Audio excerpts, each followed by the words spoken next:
Ձերբակալվեցին փոդքասթի հաղորդավարներ, ընդդիմադիրներ Նարեկ Սամսոնյանն ու Վազգեն Սաղաթելյանը։ Ավելի քան մեկ ժամ տաց քննչական գործողությունից հետո ԱԾ աշխատակիցները ձերբակալեցին ու քննչական կոմիտե տեղափոխեցին ԻՄՆԻՄ-ի։ Փոդքասթի հաղորդավար Նարեկ Սամսոնյանին քննիչը հայտնեց, որ Սամսոնյանը մեղադրվում է խուլիգանության համար։ Պատճառը փոդքասթի նոյեմբերի 10-ի թողարկումն է, որտեղ Նարեկ Սամսոնյանը Վազգեն Սաղաթելյանն անդրադարձել են ազգային ժողովի նախագահ Ալեն Սիմոնյանին։ Վերջինիս խոսնակը Ազատությանը փոխանցեց, որ Սիմոնյանը իրավապահներին հաղորդում է ներկայացրել վիրավորական արտահայտությունների, սպառնալիքների մասով, որպեսզի տրվի իրավական գնահատական։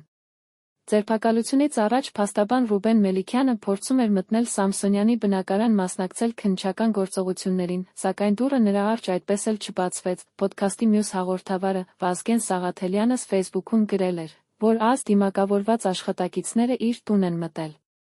Փաստաբան Արսեն Բաբայանը լուսանկար է հրապարակել Վազգեն Սաղաթելյանի տան բակից, գրելով, որ իրեն ներս չեն թողնում մտնել։ Ավելի ուշ տեսանյութ է հրապարակել, որում երում է, որ Սաղաթելյանից ձերբակալում են։ Քննչական կոմիտեից հայտնել են միայն, որ նախաձեռնված քրեական վարույթի շրջանակներում կատարվում են անհետաձգելի քննչական գործողություններ, այլ տեղեկություններ դեռս չեն հաղորդում։